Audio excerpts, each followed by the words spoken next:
As a driven dentist, you see the world differently.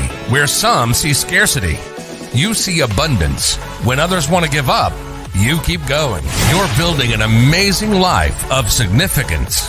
That means you can't rely on ordinary advice from ordinary advisors to get to your goals. You want advice that's going to help maximize your net worth so you can take even better care of the people you love, the causes you care about, and make your dent in the universe. But the fact is, this advice remains hidden because relatively few professionals are well versed in them, and the extremely affluent don't care to let you know about them. Join us as we pull back the curtain to reveal the often hidden advice and strategies used by today's most successful individuals and families. Welcome to Dental Wealth Nation. Here's your host, Tim McNeely. Welcome, everyone, to another edition of Dental Wealth Nation. And wow, am I excited to have you here. You've made a great decision to join us today because we are talking about something so fundamental for you as a dentist. As a dentist, you want to make good decisions in your business and your life. You want to have a good understanding of running your practice and perhaps even buying your first, second, or 20th practice.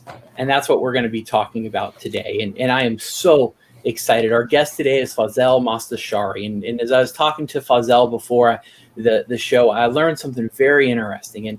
And his first name means advisor. And we're going to be talking about that. And I'll tell you what his last name means here in a second. But by the time we finish today, you're going to know the basic principles of buying a dental practice. You're going to have the resources, the framework, and a very specific process for actually analyzing and looking at dental practices.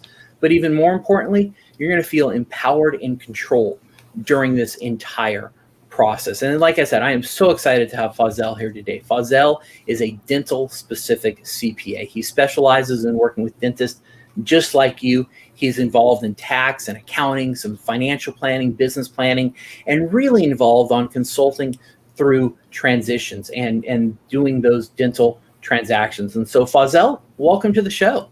Hi, Tim. Thanks for having me today. Hey, I am so thrilled to have you here. And tell us a little bit about your background and how you got started in working with dentists. Yeah, that was very interesting. First of all, how to get involved with dentists. When I was born as, my brother was a future dentist. So my brother became a dentist. So I got very, very, very early involved with dentistry. I was supposed to be a dentist, I guess, because usually my parents wanted me to follow my brother's path, but probably didn't happen. My wife is a dentist and my mother-in-law is a dentist. That's why pretty much, I diverted all of my resources, all of my knowledge, and pretty much, my business, degrees and training toward dentistry. So I'm a dental-specific CPA. That means I know everything that pretty much a pretty straightforward CPA should know. But specialize in dental practices, specialize in dental industry. A little bit of medical, but medical is much easier. And why does this need specialization? Because, there are a lot of very, very unique details in this niche industry. Yeah. And actually, I ended up messing up in the intro because Fazel actually doesn't mean advisor. But what does Fazel mean? Wisdom. And wise person. Yes. And your last name, Mostashari, means? Advisor. Right. I love that because that's really what you do is you serve as an advisor to help dentists wisely think through buying practices, the financial side of things. And that's exactly what you're going to learn today as you listen to Fazel and I have a conversation. And so since we're starting and really talking about, buying those dental practices, right, let's pretend I'm a dentist. I walk into your office, I sit down and I say, Fazel, I am ready to buy a practice. Where can I go? Where can I buy that perfect practice that's going to make everything awesome in my life? Yeah. Well, walking into the practice, it's not happening since almost 2 years. Usually a lot of people come to us through referrals, A lot of people find us online. Fortunately, there is a lot of online stuff that we put out there in terms of webinars, in terms of blogs. So we're gonna have a Zoom meeting, and you will be somewhere in the United States, mostly either in Texas, Arizona, or California. For some reason, the most influence we have is in those areas. And when we have a Zoom meeting, the first step is going to be that we get to know each other, that we make sure that you have followed specific steps in the past, and if you haven't, that we make sure that that we fix those, that we get you ready, and then once you are ready in terms of preparation, that we take it to the next level. Next level is going to be see what type of office is suitable for you. That would be the first step. So the first step, pretty much, we make sure that you have certain experience, that you're ready to, buy a practice, run a practice, certain liquidity, credit score is very important, specific insurances that you should have already, and also very specific CE sometimes is going to help you. Very, very important, the mindset. Important that you're ready to start a business career. And this is going to be the basic. Sometimes we do have to fix some financial issues. Maybe there is no liquidity, maybe there's bad credit that may happen, maybe you're not on top of your debt. So we fix it because we understand what's going to happen during this process, and we want to avoid as much issues we can expect, so that the path is very smooth. Yeah. That would be the first step. Okay. And I think even in that first step, you hit on something that's so important that I heard, right? There's certainly some I'm going to call them hard qualities that you need, right? Certain credit scores, certain, asset levels, right? Kind of things that you got to check off the box for. 100%. But you also mentioned the mindset of going in and really being ready for this. And so what does a successful mindset for buying a practice look like? Well, as you know, in dental school, no business is taught. So the mindset is, first of all, some very, very business skills. So we make sure that you understand what a business, entity is, what is supposed to happen in future to you.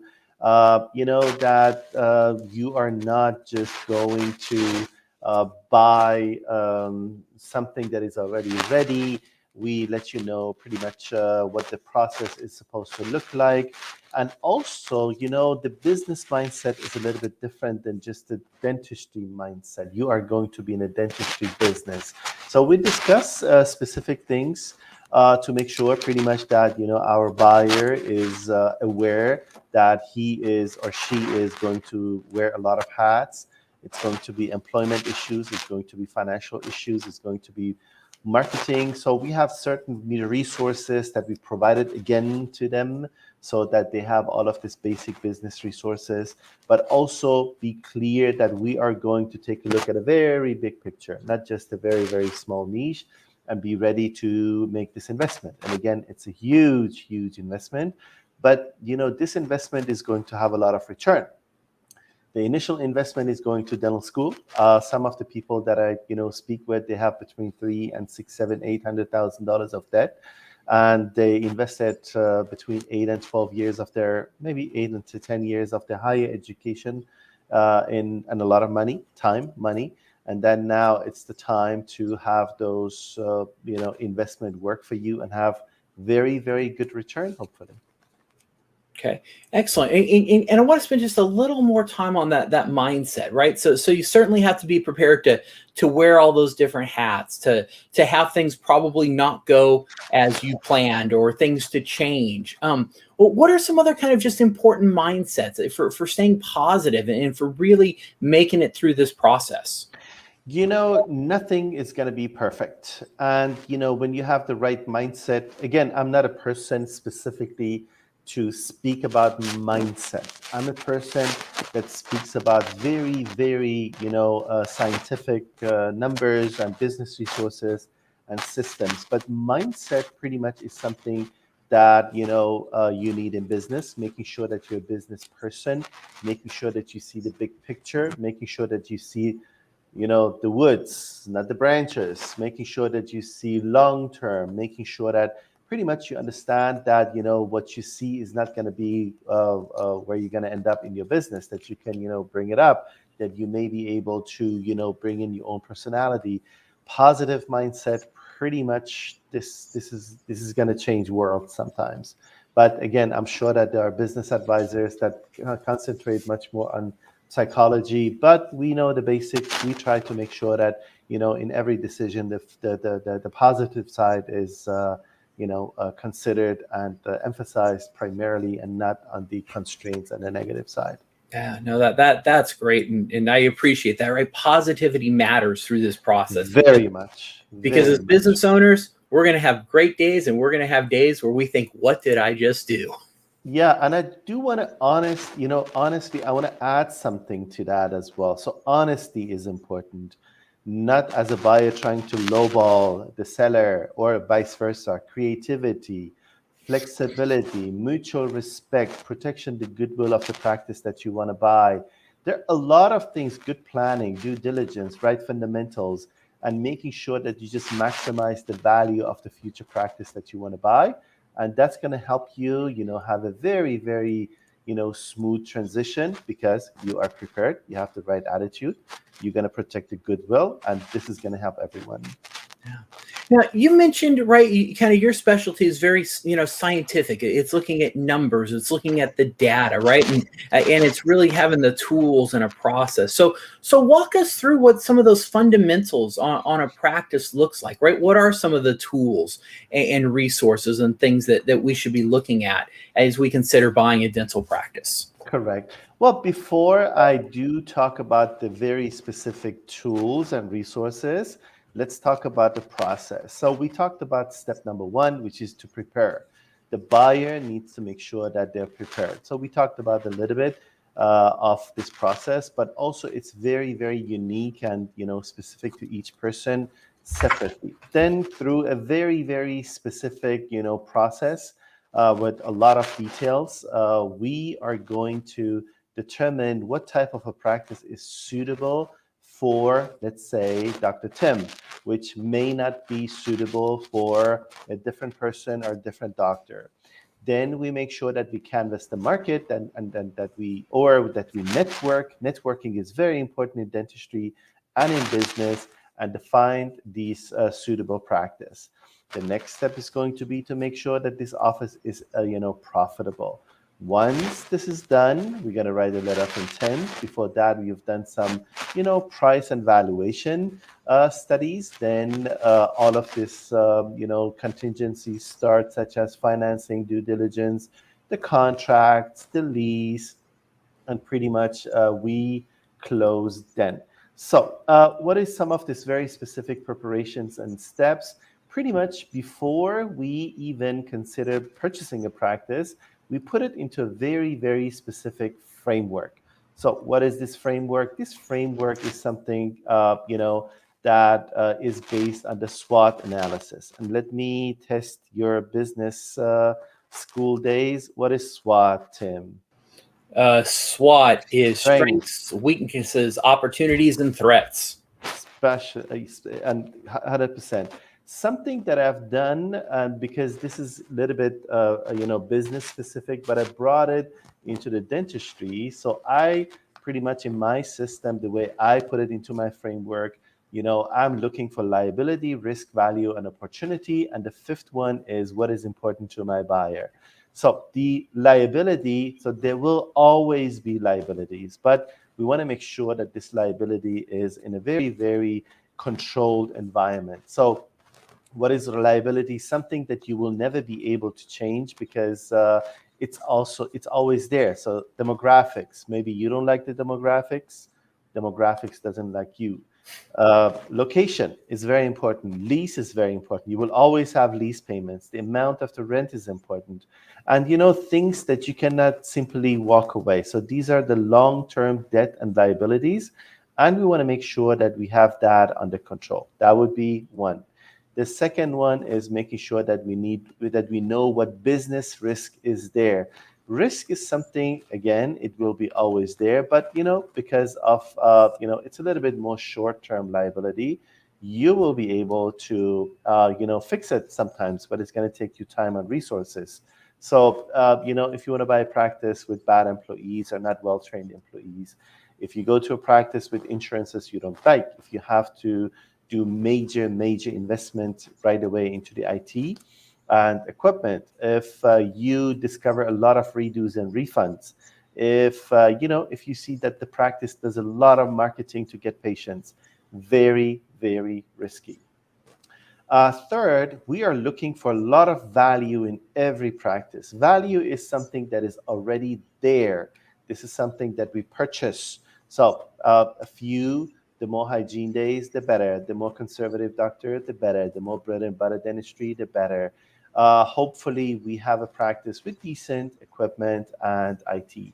And opportunity. So again, we want to see what you can do. We want to see if you are able to duplicate what the seller is doing, and also maybe put something on top of it. So very, very important always. Also, as you know, financial decisions are very emotional decisions sometimes. It's important that it feels right.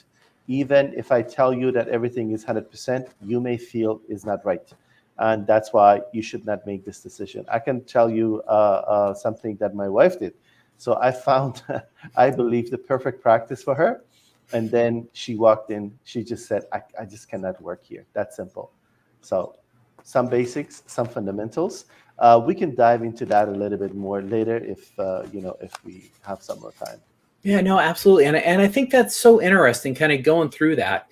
And even when you mentioned, right, your wife, that perfect practice, let's spend just a moment on there, because I think so often we think, hey, if we look at enough practices, we're going to find the perfect one. And so what do you tell people when they say, hey, Fazel, where can I find the perfect practice? Yeah, this is a very important and interesting question. There is no perfect practice. So either you start from scratch, and this is again something with the mindset. You should have the mindset for a startup. Some people have it. They right away they say, okay, I'm going to be waiting for 1, 2, 3, 4 years to build it. And then, there is no 100% practice, but you can approach more and more and more a more satisfactory percentage. So that's in terms of startup and building. Where do you find it? Hopefully you're somebody who does a lot of networking with the industry people, with sellers. You find somebody that shares the same philosophy with you. But is this going to be a perfect practice? No, because still there is a lot of liability, risk, lack of opportunity. You always have to work on improving the practice. So there is no perfect practice. So again, let's go back to the practice that my wife and I purchased. I think it was at 65%. Now after 7-8 years, it's at 85%. But if you stop working, it's going to go back to 70%. It's going to go back, it's because dentistry is a cash business. You need to be there on a daily basis. Unfortunately, last year, we saw a lot of people, unfortunately, pass away or become injured. And the value of those practices, after like 6 months, goes to zero, goes to basic equipment. So that's why I can tell you, even if you have the most successful practice, you have to maintain it. It's like a relationship. You have to invest into that. You have to do your marketing. You have to do your training. You have to do your technology and leadership. Very, very important. Wow, I love what you just shared with us, Fazel. And if you're listening, I hope you picked up on that, right? This is a relationship between you and your practice, and you're going to get back what you put into it, and you need to nurture it. You want to work on it, and you always want to be improving it, because if you stop, that relationship's going to go backwards, right? If I stop hanging out with my wife, if I stop spending time with her and I run around doing my own thing all the time, our relationship's going to suffer. And the same is true with your relationship with your practice. And so, 100%. Fazel, I think there's just so much wisdom in that. It is really treating it as a relationship that can get better or worse over time, depending on what you do. Yeah. And this is something that we do see a lot when we review practices. Throughout the year, I'm involved in 100, 120 transactions. Sometimes it's just evaluation. Sometimes just due diligence. We do a lot of support for startups. Sometimes our clients sell the practices and a lot of buying. Again, I'm not a broker. We don't receive commission. So we just provide a simple service and receive a fee. And I can tell you, we do observe where the practice is based on just the framework that I told you. We see, this is, hopefully at some point we can talk about selling a dental practice. Unfortunately, a lot of the practice owners, they just let go at some point. It's going to hurt them financially. It's going to hurt the staff. It's going to hurt the patients, and also it's going to hurt the buyer. And the point of view that I have, that we have, people that have no commission benefits from these transactions, is we can point it out. We can tell you specifically what's going on. So we know brokers, we don't need to tell you, okay, your practice is very valuable and you can sell it for, I don't know, 5 times of if you just sell it yourself. So we can tell you the truth. But also, yeah, I do. Now we talk about the point of view of the buyer. So we out there, we see how practices do. We do see, unfortunately, that a lot of people don't do their homework, and that's why pretty much gives a lot of new people new opportunities. So even if the most saturated markets, there's a lot of opportunities. So dentistry is great. Yeah. Well, and it really is a process when you're buying a practice, and there's multiple parties involved. And we started to touch on some of these different parties that may or may not be part of the transaction, but you certainly have a buyer, you certainly have a seller. In some cases, you may have a practice broker. Often you'll have an attorney and maybe even your CPA. So maybe you can spend just a couple minutes kind of talking about the role of each person and the different hats that they can wear. Even the due diligence, that may be done by a consultant. It may be done by you. It may be done by someone else. So what are some of those processes and the people involved with each one of those processes? Yeah. So I could talk about that a little bit in details, because the way we recommend buyers to approach it is a little bit more integrative. It's not just isolated. So probably at the beginning, before you even consider a offer or which practice to purchase, our recommendation is to network with as many people as possible. There are a lot of webinars out there. There are a lot of meetings out there, and sometimes it's not even by advisors. Banks do something; they put out there some meetings. They're consultants. There are a lot of people. We do webinars. And if you want a little bit more detailed conversation about what we talked today about this topic, email me, and I'm going to send you the original webinar, 99 Pitfalls to Avoid Before Purchasing the Practice. It's 3 hours. I don't think we want to do 3 hours today, but that one is very, very detailed. But yeah, at the beginning, to the very, very, the minimum, you want to speak with somebody who understands the dentistry business, probably your CPA, probably your business advisor, probably your mentor, probably somebody who went through it repeatedly, and somebody that you trust, and somebody with no conflict of interest, because that's very, very important. Somebody who can give you unbiased advice. So that's the first one. Hopefully, it could be a lot of people. I do know bankers, great people. They give a lot of, advice to people. But just know that, everybody is working for specific money streams. So that's very important to understand as well. But in this process, number one, I believe that you need a CPA and attorney 100%. But an attorney comes, into this game a little bit later, once the, financing is taken care of, once the due diligence is taken care of. Maybe you need an attorney to advise you a little bit on the letter of intent, but ultimately, you do need an attorney for the contract, for partnership contract, if you need to, for asset purchase agreement. CPA is very, very important, because you are purchasing a dental practice, and that's a business. And a business has tax returns, has financial statements. Just know that I do have training as a forensic accountant, as a valuator, as a fraud examiner. It's not just that I just take a look at the tax return and say, okay, it's good. It's much more involved. We do check, let's say the backups. And this is, the approach that should be, used to do this, because again, there's a lot of things you may not be able to see when you just see the normal numbers. Very important.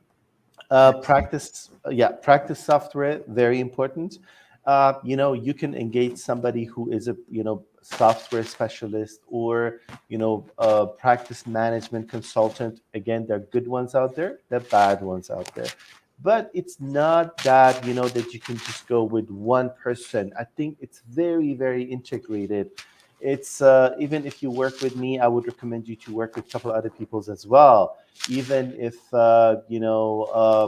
if you believe that you understand everything about this practice, still my recommendation is to get a second source, because this is going to help you have a more informed decision. So there is a financial due diligence. At least you need a CPA, operational due diligence. You can, if you understand the practice reports, we can give you the lists that you need to pull, or we can pull them for you, and then you can review them. For sure, you need a good banker. We have maybe 10 banks that know dental very, very well, but just know that each of these people do a different loan. And also, some of these people that sell you the loans, they have different kinds of abilities and understanding and knowledge about this business. I highly recommend you to speak to some of these people, because they have a lot of experiences. They would, they just know this practice financially doesn't make sense. And, then people in the IT, people in the equipment, attorney, again, very important. Demographics, very important. And these are people that you deal with, and maybe coaches, maybe trainers. I mean, it just depends where you are in this process. What do you need? But at the minimum, CPA and attorney, very, very important. Okay, that's so helpful. Just kind of giving us a picture of some of the different professionals that you may engage as you buy and start running your practice. Right. And there's something that I want to let you know. By law, a CPA and an attorney, they need to advise you properly. They need to be fiduciaries.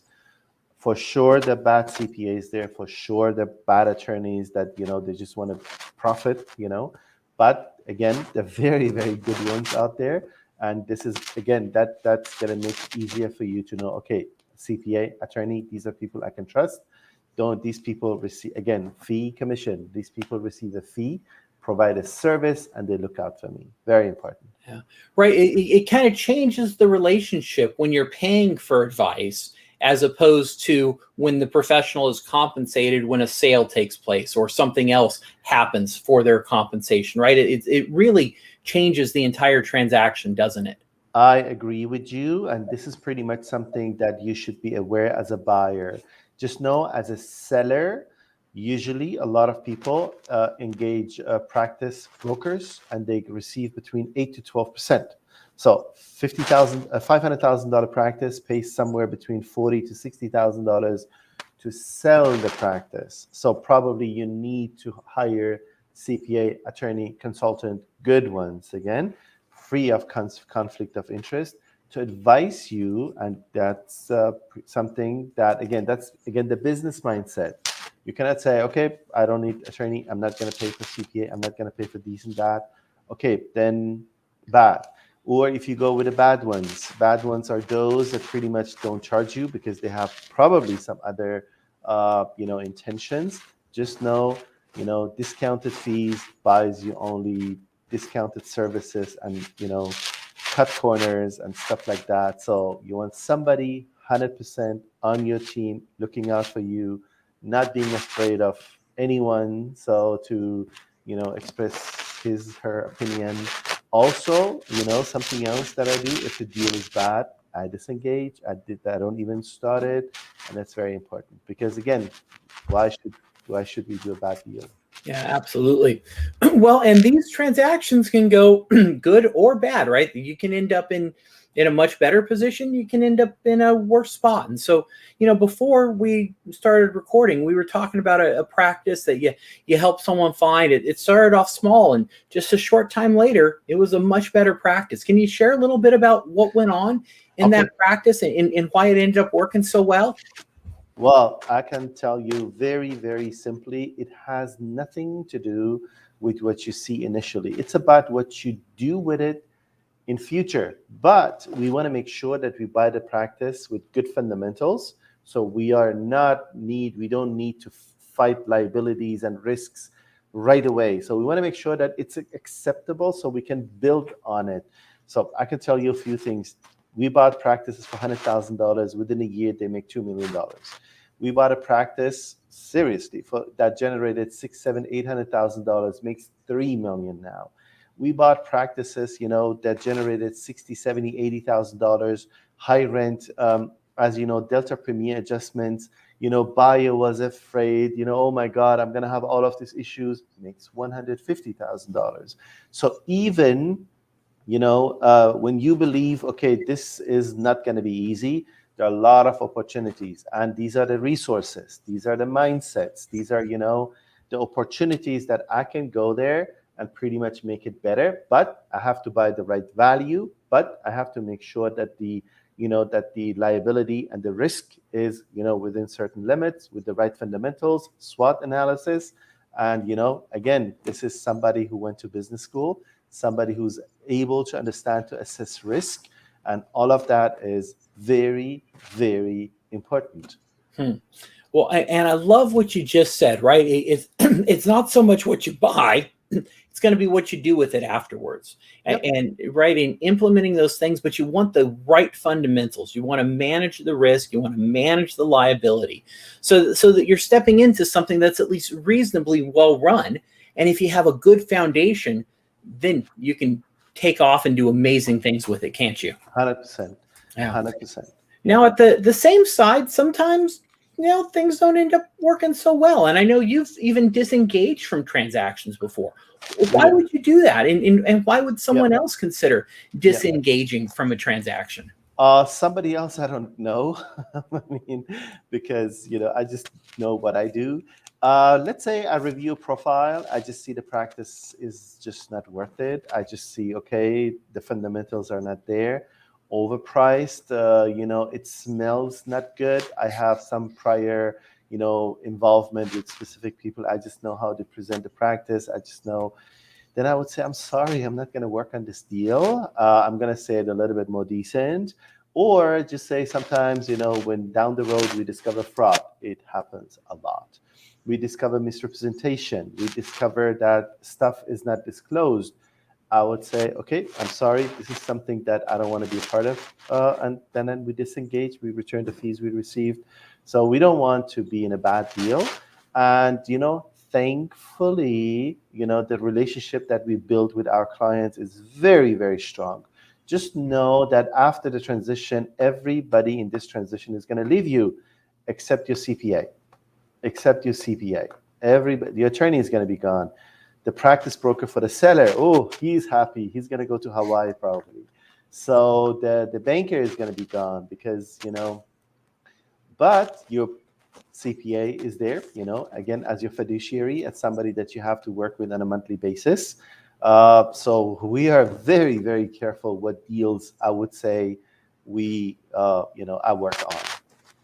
Yeah, no, I think that's so important. And thank you for sharing that, because I think, so often we think, hey, we're starting down this road, I've got my offers in and, I can work through all these terrible issues, but it's okay to step back if things don't look as they should and you start discovering those red flags, isn't it?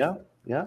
I mean, and this is something that pretty much it requires a lot of courage from me, because seller's broker is not going to like it. So I can show you some nasty emails that I sometimes receive. I never respond to them, but I cannot come back and say, hey, we discovered this and that and that. I just say, okay. I mean, we provide the facts to the buyer, and she made her decision.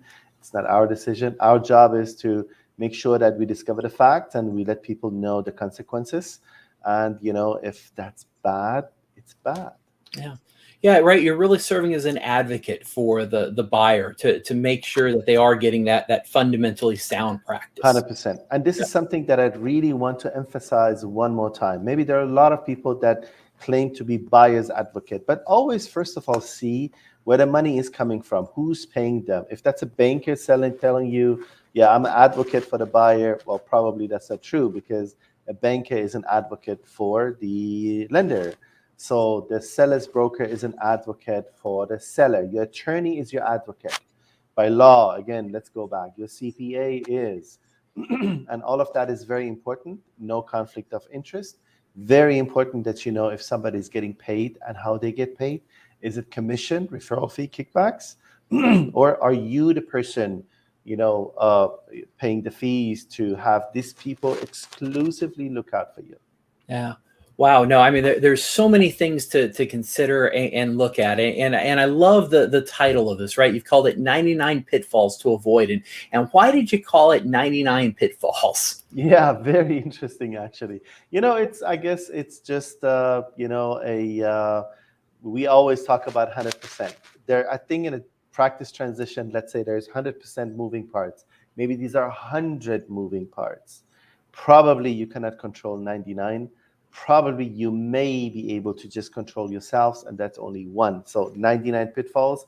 Hopefully you work on your information and your transition and your skills to have at least one part work well, to have all of the 99 under control. It's a little bit rhetorical gameplay, I think. But I think it illustrates such an important point, because ultimately the only thing you can really have influence over and that you can really actually make an impact on is yourself through this process, right?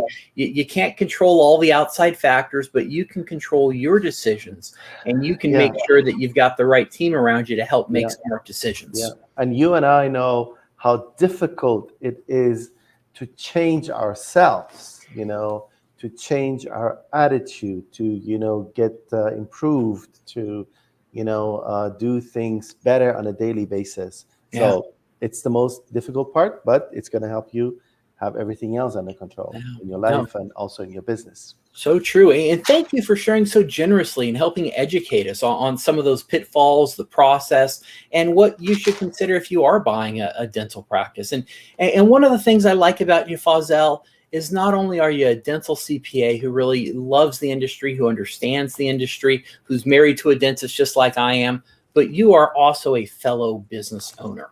And I think that's important, because you can have a lot of empathy, a lot of understanding, and you know what goes into running a business. And so I want to spend just a kind of couple moments on some business issues that will really, I think, help our audience, whether you've got one practice, a million practices, or you're a brand new associate coming out of school. And what do you read, right? Do you have a favorite book for dental entrepreneurs, for driven dentists? Do you have a favorite resource to send them to?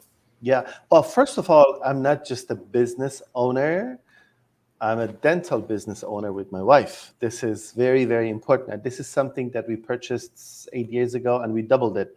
Not because, again, we're geniuses, because we just followed pretty straightforward and sound business resources and skills, improved it, got training, marketing, technology on a daily basis, communication, attitude. What would I recommend everyone to read has nothing to do specifically with dentistry.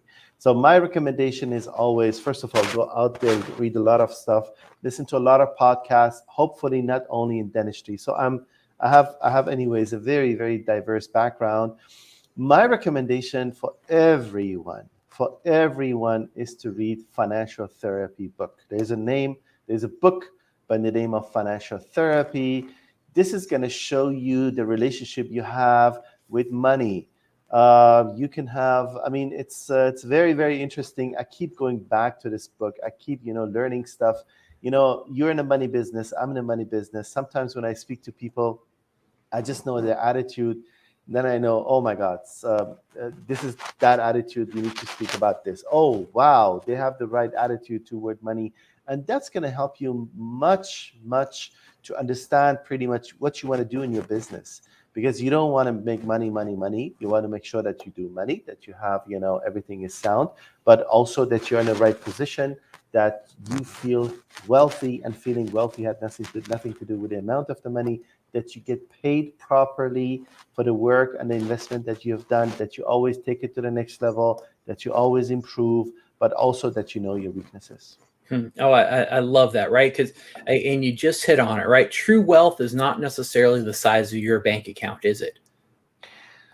It's not. It's. I mean, probably we help people with, I would say, net worth up to $100 million, and I can tell you that out of all of those people that we work with, money is not the primary issue to have happiness. This Yep.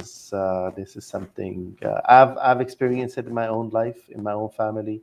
So we have healthy people, wealthy people. So, but we have happy people in my family, and I can tell you, it has nothing to do with the amount of the money. Yeah. Well, and even in running a business, right? And especially a dental business, you're going to have ups and downs and days where it's great and days where it's not so great. So what do you do to really maintain a positive and productive and successful mindset? Are there things that you do on a regular basis to really sustain your motivation and sustain your drive? 100%. First of all, routines, specific routines. Now you're asking me personally. Monday, Wednesday, Friday, I wake up at 3:30. I'm at gym at 4. The other days, I wake up at 5. I walk probably an hour, hour and a half. Nutrition, very important. Writing, reading stuff is very important. Listening to the really good podcasts. Networking is very important. Communication on a daily basis is very important. As you know, my wife is a dentist. We go vacation with 11 other dentists. I mean, my wife, me, and another, 5 dental couples. And something that I bring in is this diversity in regards to my different type of environment that I'm involved in. But my friends are from all over the place. My friends are from all over the areas. And my recommendation is network as much as you can. Have your very specific routines. Improve CEs. Take CEs and stuff that is not dentistry related, that is not even business related. Psychology, sociology, all of that is going to help you pretty much be a much, much, much more successful business person. Right. So really be willing to step outside the realm of dentistry and learn from other industries and take that knowledge in, right? Take care of your body, eat right, exercise, and make time for these things, right? To say we don't have time for exercise or we don't have time to eat right, that's actually a formula for disaster, isn't it? It's a formula of disaster. I mean, my job is sitting like 12 to 14 to 16 to 18. One day during COVID, I worked 26 hours. So it was insane. That was in the height of the COVID. I needed to study a lot, but I needed to work. So, but as you know, my job is sitting all day, but taking the time is very important. Yeah. And because I didn't find any time during day, okay, I'm going to wake up at 3:30. I'm going to wake up at 5 a.m. I'm going to go to gym. I'm going to walk, prepare meals, listening to podcasts, listening to all kinds of people. Yeah. Not just people that, share my insights. Yeah. Yeah.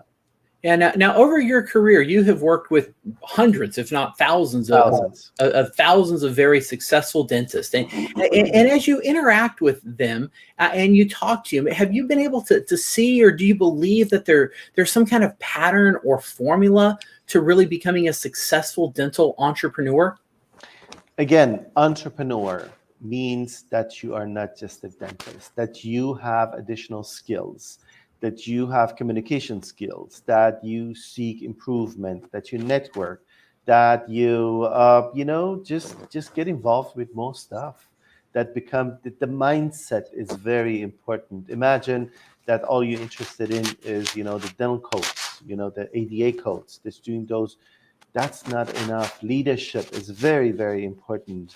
And I can tell you, I'm very, very happy that I do see so many young peoples, probably everybody that graduated in the past 10 years with much more additional skills. I'm very happy that we are, raised in, or we live in a time with so much information. And fortunately, it's getting better and better and better. And, the people that I work with, they have this mindset. Yeah. It's very important. Yeah. No, that's fantastic. Well, I know I certainly feel like I've got a much better understanding of some of those basic principles of buying a dental practice, a great insight into the mindset that successful dentists use. And you've given us a framework, a systematic process for really thinking through this. And I know you've empowered me to feel like I have even more control over this process and understanding. So how can we get in touch with you? How can we find you? How can we get a copy of the full presentation if we'd like that? Well, full presentation is more than 2 hours. It's just email me. It's a recorded webinar that probably so far over 1,000 people have seen it. So cal.dental.cpa@gmail.com. Pretty straightforward, cal.dental.cpa@gmail.com. You can find me dentalcpaca.com. That's pretty easy. You can just Google my name, Fazel Mostashari. I'm very happy that, a lot of people made we rank pretty well in internet. And also we can email you the webinar. It's much more detailed. Everything is explained. All of those, issues, those 99 pitfalls, probably I've talked about over 50, 60, specifically named them. So email me. I'm going to provide you with my webinar, and anytime you need a consult, I'm going to be happy to share my time with you. Well, thank you for sharing so generously. Any closing thoughts before we sign off here? Be happy, the usual one. No, my recommendation, every day, I try to improve every day. We have a lot of conversation every day. There's a lot of, problems that we try to resolve in our practice and also with outside people. I mean, there is always a way out, and information is very important. The more you learn about what you do, the more this is going to help you, and hopefully, everybody can do that. Yeah. Well, hey, I'm so glad that everyone that you tuned in with us today, and hopefully you're walking away with more information, better understanding of this process of buying a dental practice, what goes into it. And it's so important because right here on Dental Wealth Nation, we want to help you build an even more amazing life of significance so that you can take care of the people you love, support the causes you care about, and really change the world for the better. But to do that, you got to take action. You can't just listen to this stuff. You've got to take proactive action. And that's what I want to encourage you to do. And if you do that, you're going to make it a great day. I'm your host, Tim McNeely. Fazel Mostashari, thank you so much again for being a fantastic guest and helping us build an amazing life of significance. Thank you very much, Tim. It was really amazing to be with you here. Thank you.